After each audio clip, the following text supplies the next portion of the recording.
உன்னை பார்த்து பிழைத்திரு என்று சொன்னேன். கர்த்தராகிய ஆண்டவர் எருசலேமுக்கு இதை சொல்லியிருப்பாரு.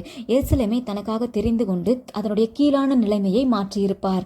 இன்றைக்கு உங்களை பார்த்து சொல்றாரு, பிழைத்திருன்னு சொல்றாரு. இன்றைக்கு நீங்க எப்படிப்பட்ட நிலைமையில இருக்கிறீங்க?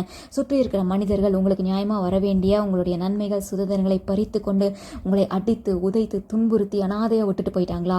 கவலைப்படாதீங்க, கர்த்தர் உங்களுக்காக வந்திருக்கிறார். உன்னை பார்த்து தான் சொல்றாரு, பிழைத்திருன்னு சொல்றாரு. உங்களுக்கு குறிக்கப்பட்ட நன்மைகள் சுதந்திரங்களை அந்நியர்கள் பிடுங்கிட்டு போயிருக்கலாம்.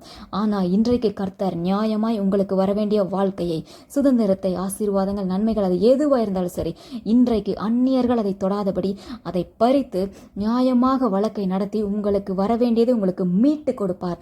உங்க கரங்களிலே கொண்டு வந்து கொடுத்து உங்களை உயர்த்தி உங்க ஸ்தானத்திலே உங்களை உட்கார வைத்து உங்க வாழ்க்கையை அலங்காரமாய் மாற்றி அழகு பார்ப்பார். அதுக்கு முன்னாடி உங்க வாழ்க்கை முடியாது.